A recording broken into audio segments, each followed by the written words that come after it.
Einen wunderschönen guten Morgen und herzlich willkommen zu Tag 4. Wir fahren jetzt zu Fairy Meadows, 5 Stunden. Und bislang hat Simon die Info, dass die Straße fast perfekt ist. Ein Landslide kam runter, das heißt, wir müssen auf der einen Seite aus den Jeeps aussteigen, rüberklettern und werden auf der anderen Seite von neuen Jeeps abgeholt. Drückt die Daumen, dass es dabei bleibt. Wir müssen los. Everybody out in the world, stop messing around. Calling all you freaks and nerds, you're just missing what you want. My brother's going down the drain, my sister's living the dream, but everybody's singing along. It's okay, we'll all soon be gone.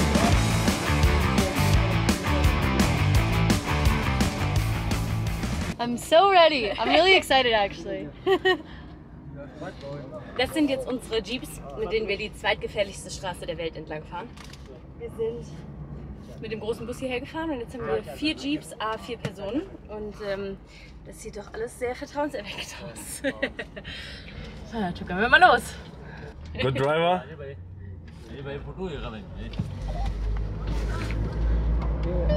And you? Laura. Where? There. Laura. Laura. Yes. Lisa. Yeah. Laura not good. Lisa good. No, no.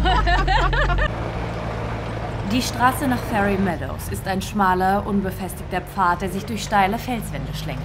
Links der Berg, rechts ein hunderte Meter tiefer Abgrund. Keine Leitplanken, kein Platz für Fehler.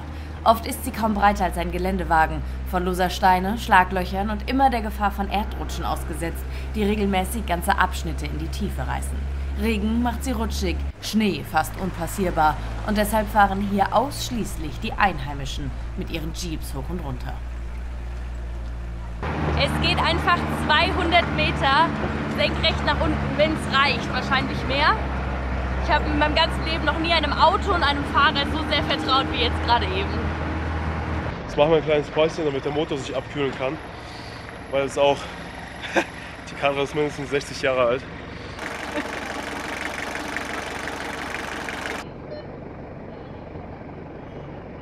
Ja, wir müssen leider noch mal anhalten, weil einer unserer Jeeps hat einen Platten und die tauschen jetzt hier auf dieser crazy Straße, tauschen jetzt einfach den Reifen aus. Chillig.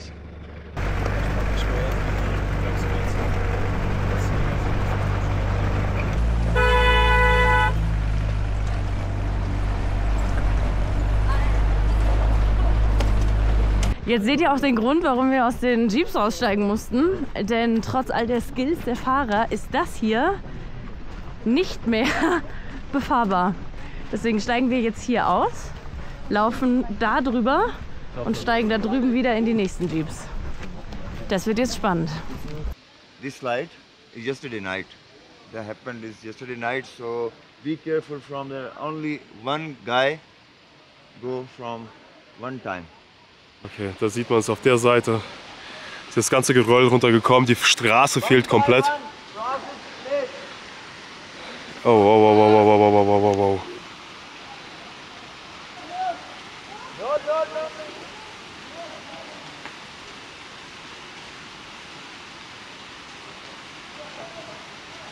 oh. Oh shit.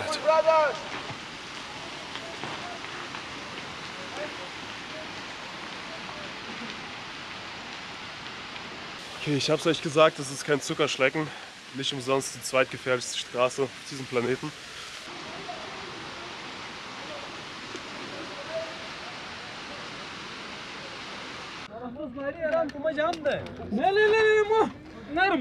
Meine Fresse, guckt euch das an. Was soll ich euch erzählen? Ihr seht es ja selbst.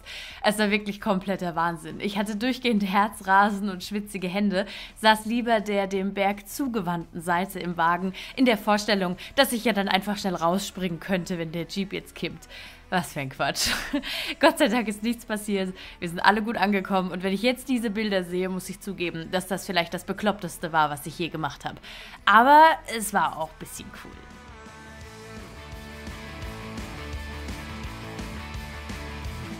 Wir haben jetzt eine 6 Kilometer Wanderung mit 700 Höhenmeter. Das hier ist mein Trupp. Die anderen sind schon da vorne weggedüst.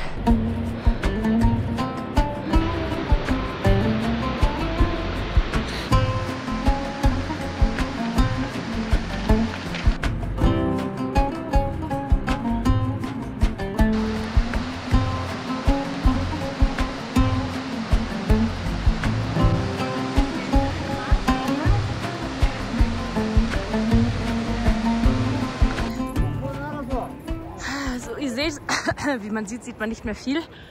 Wir waren sehr langsam. Einige husten, ich bin verrotzt. Mark hat eine Blase. Und jetzt schaffen wir hier die letzten Meter. Da oben sind wir im Ziel. Durch die Dunkelheit, aber zum Glück haben wir natürlich alle unsere Kopflampe dabei. Man merkt die Luft, insbesondere wenn man so wenig Zeit hat, sich zu akklimatisieren. Aber wir sind angekommen. Es ist wunderschön. Wir haben kleine Hüttchen mit sehr dicken Decken. In einigen gibt es sogar ein kleines Öfchen, bei dem man Feuer machen kann. Da hinten ist ein riesen Wasserboiler, mit dem gerade mit Feuer Wasser erhitzt wird, sodass wir sogar warm duschen können. Um 8 Uhr gibt es gleich Essen. Also es hat sich jetzt so ein bisschen in 2 Gruppen gespaltet, weil die eine Gruppe, der eine hatte eine Blase, der andere kam schon erkältet her. Alex und ich haben jetzt beide fürchterlich Rotznase. Ich habe da irgendwie mit Bergen, Höhe und Erkältung so ein Ding. Wer das Kilimanjaro-Video nicht gesehen hat, den habe ich auch mit massiver Erkältung gemacht. Das heißt, ja, ich versuche heute mal gut und lange zu schlafen. Wir sind jetzt bei 3300 Höhenmetern. Ich denke, das wird schon gehen. Und dann schauen wir morgen mal, wie die Stimmung ist. Und ich habe auf jeden Fall vor, da hochzukraxeln. Danach kann man sich ja im Bus wieder stundenlang ausruhen. So, in ein paar Minuten gibt es Abendessen. Ich zeige euch mal die Küche. Hier sind die Boys am Kochen, schön am Ofen. Da wird frisches Brot zubereitet. Hey guys, hello. Hello. Oh, hier wird der Teig gerollt. The bread. Oh, so much. Mm. Und hier dann auf dem Ofen, auf dem heißen Ofen. Schön. What is it? Is it green tea? Ja, Green Tea. Mountain Tea. Mountain Tea, perfekt. Wir kriegen jetzt feinstes Essen. Es gibt Gemüse, Dahl, schön Reis, Brot. Sieht sehr geil aus. Und Brot. Und es gibt auch Fleisch. Ja, richtig, stimmt. Und für die Assis gibt's Kommen Sie und laben Sie. Oh ja, ein Ich hab Kuchen.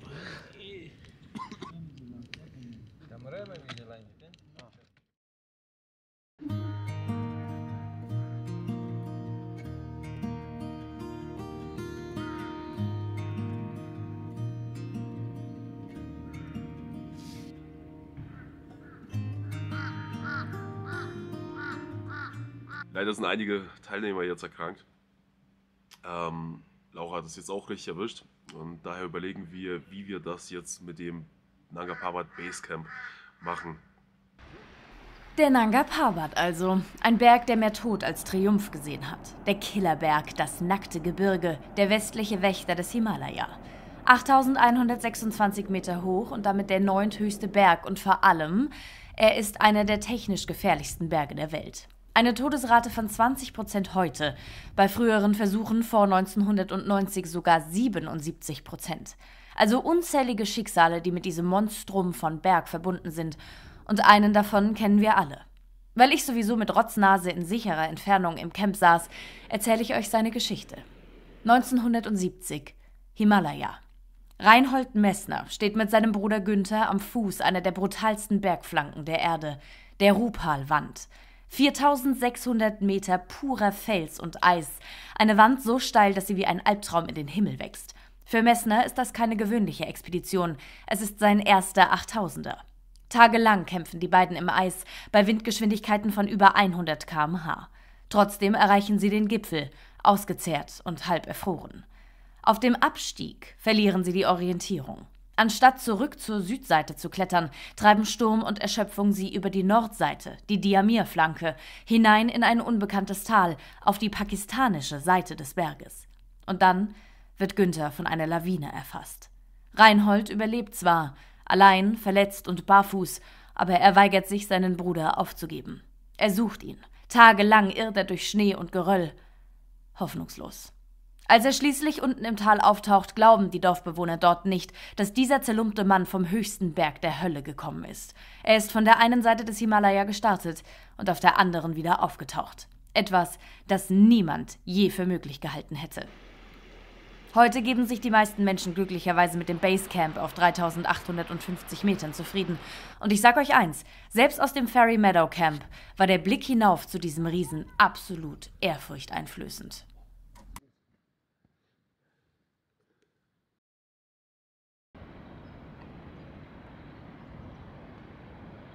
Guten Morgen.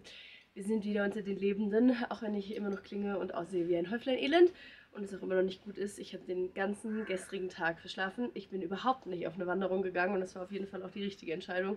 So schade es ist, weil ich habe von dem Berg einfach nicht näher gesehen als hier aus dem Camp. Die anderen hatten sehr viel Spaß und es ist auch allen soweit gelungen, das zu erreichen, was sie wollten. Nur mir nicht, aber das ist okay. Ich werde euch ein paar Bilder einschneiden von Alex oder von den anderen, die ich mopse. Heute machen wir den ganzen Weg wieder zurück. Das heißt, wir wandern erst wieder runter zu den Jeeps.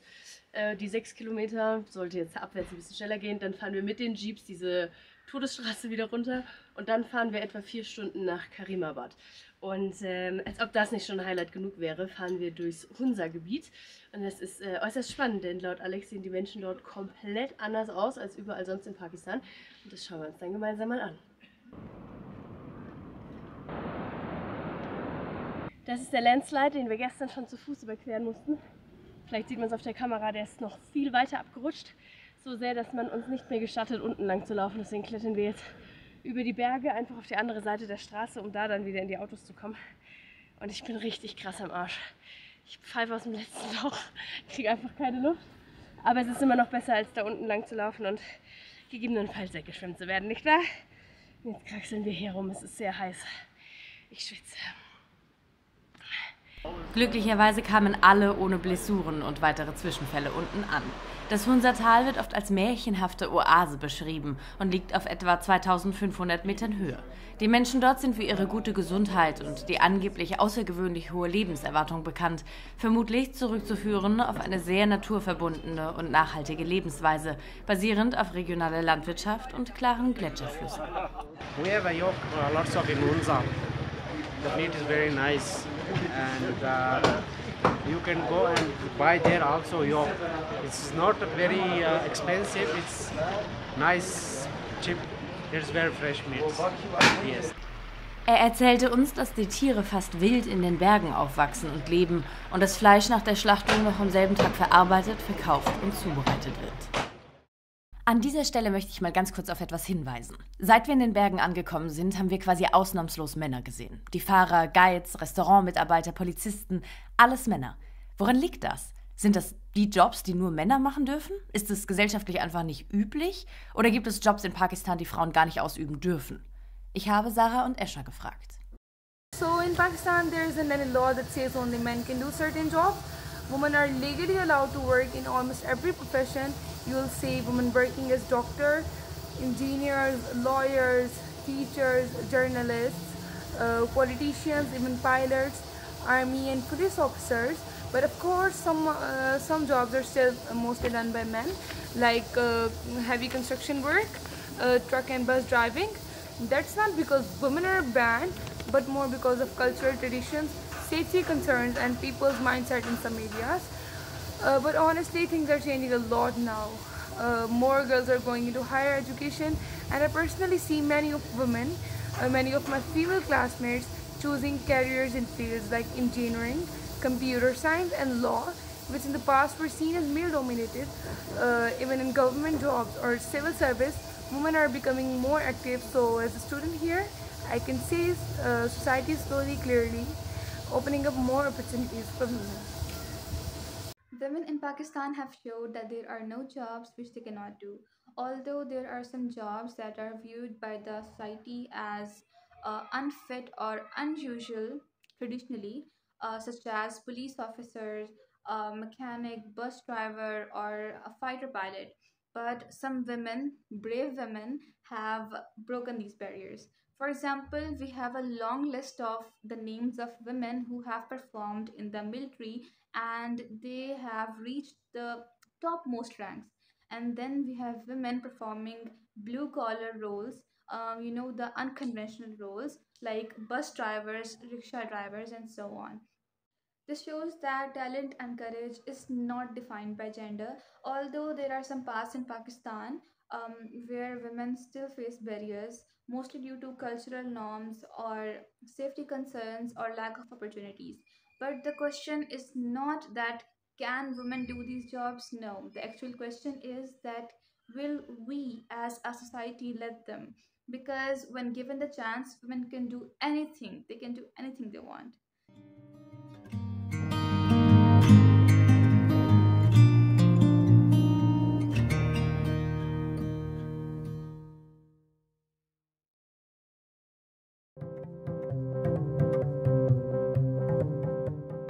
Guten Morgen und hallo im Hunza-Tal.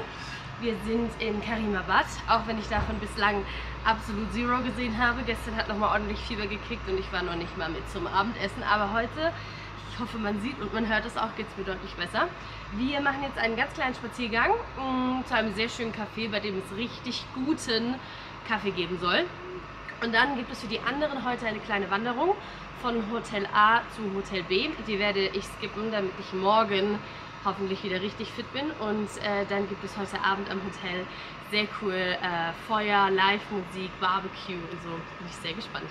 Jetzt machen wir uns mal auf den Berg.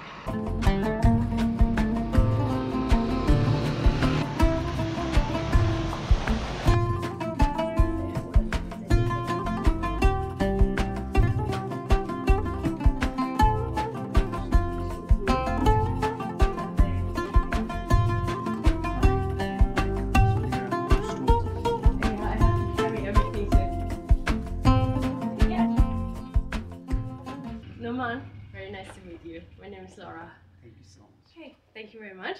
Wir haben echt ausnahmslos immer so nette und liebe Begegnungen mit den Locals. Jetzt hat Laura einfach Ohrringe geschenkt bekommen. Aus echtem Quarz. Ja, das ist Thank you very ein much. Traum. Karimabad ist wunderschön, einfach hier in den Berg reingezimmert und im Tal super schön grün. Man sieht auch genau die Berggrenze, die Baumgrenze. Also wir sind schon auf einer ordentlichen Höhe und hier, also genau, wenn ihr in Pakistan unterwegs seid, dann ist Karimabad der perfekte Ort, um Souvenirs einzukaufen, weil die hier sehr, sehr, sehr schön sind. Also ihr könnt hier von Teppichen, Gitarren, Edelsteine, Magnete, alles mögliche. Kühlschrankmagnete und alles natürlich auch sehr günstig. Und die Locals hier sind einfach nur Gold. Ja, echt super.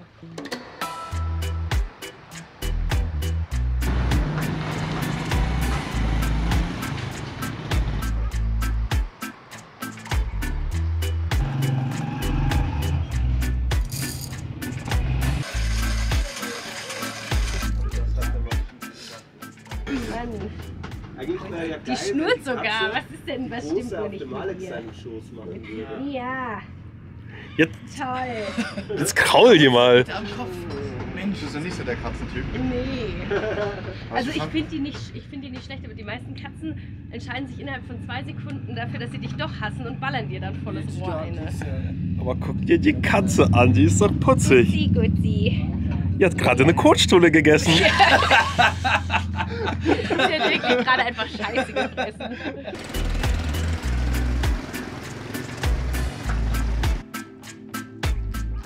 Wir sind jetzt im Eagles Nest, dem höchsten Part von Karimabad. Mit meinen sehr schönen neuen Ohrringen, gucken Sie. Es ist so weit oben, wir sind jetzt auf 2900 Meter, genau 10.000 Fuß. Es ist extrem grün, es scheint hier sehr viel zu regnen. Es gibt extrem viele Früchte, Blumen und was hier auch sehr gut wächst, einfach am Straßenrand, ist das hier. Das ist auch in Pakistan illegal, aber hier oben in den Bergen scheint das wohl niemanden zu interessieren. Deswegen, ja, scheint gut zu gedeihen.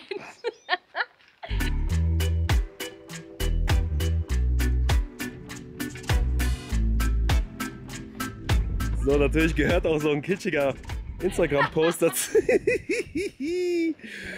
Sehr schön. Aber guckt euch diesen Hintergrund an. Boah. Beeindruckend. Und wir sind hier im Highest Nest Café der Welt. 10.000 feet above sea level. Tada! 10.000 Feet? Ja. Das sind 3.000 Meter knapp. Ach so, hier steht's ja. Ja, ja, ja. Okay. Nicht ausgedacht. He's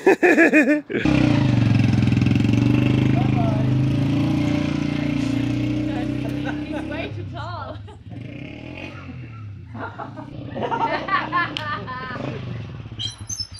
Schwierig zu brennen, weil die hat keine. Geil, geil, geil! Aber schwierig. Es ist wirklich schwierig. Ja? So, wir haben ein bisschen Leerlauf. Ich dachte, heute passiert nichts mehr, aber Laura hat jetzt das Ruder übernommen und jetzt machen wir ein bisschen Yoga. Oh, advanced. Look at that, mein Gott. Oh. Ja, das muss doch sein. Könnt ihr das nicht? Digga, wie hast du das denn gemacht? Okay, Nachher kämpfen wir. Jetzt halten alle mal die Fresse. Schließen die Augen. Und atmen einfach mal nur tief ein und aus. Komm ein wenig zur Ruhe. Hier wird nicht nur gewandert, sondern hier werden auch Entspannungsübungen gemacht. Ja, also, fürs nächste Jahr gibt's nicht nur Sightseeing, Wandern. Sondern auch Yoga oder was ist das?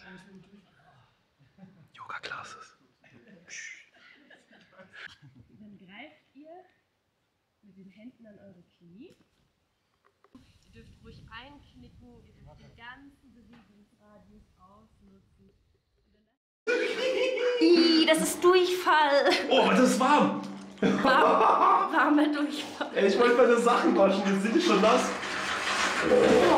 Boah, Alter. Dampfender warmer Durchfall. Boah, das ist ja völlig abartig. Jetzt kommt einfach auch gar nichts mehr. Jetzt ist das Rohr verstopft. Das Ja, war's. klasse. Feierabend. Oh, heiß. Boah, jetzt geht's richtig ab. Hier kommt sauberes Wasser. Aber warm? Nee, nur kalt. Ja, ich glaube, wir haben das Rohr jetzt durchgepustet. Alter. Aber da kommt jetzt sauberes Wasser langsam. Also relativ. Oh, ist das abartig.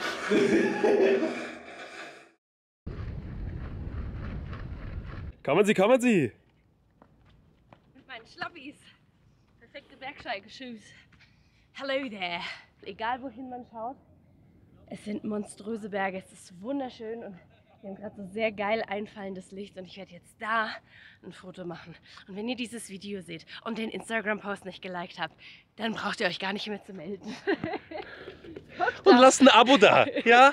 Ach ja, wenn ihr bis soweit im Video geschaut habt, dann wäre es sehr nett, wenn ihr vielleicht liken und abonnieren und kommentieren könntet, ob es euch gefällt.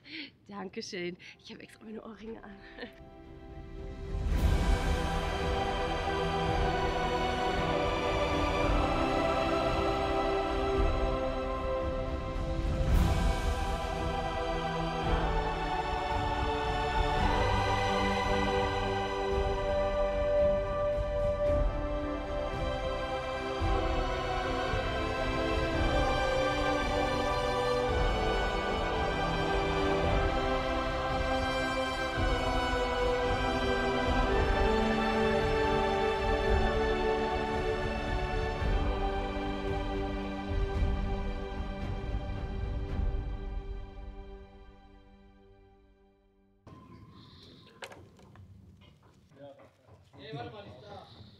This is the yak barbecue, sir.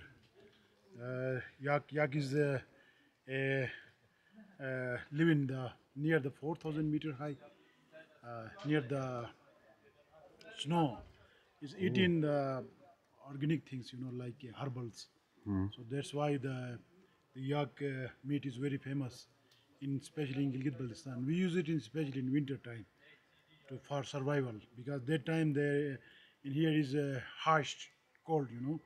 So -10, -15, that time we use the yak meat especially.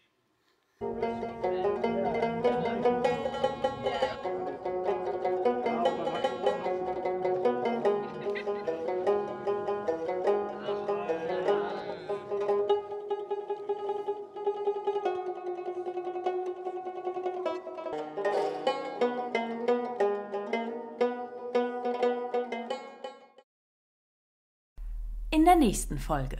Der Berg da drüben erfreut uns die ganze Zeit mit Abbrüchen aller Art.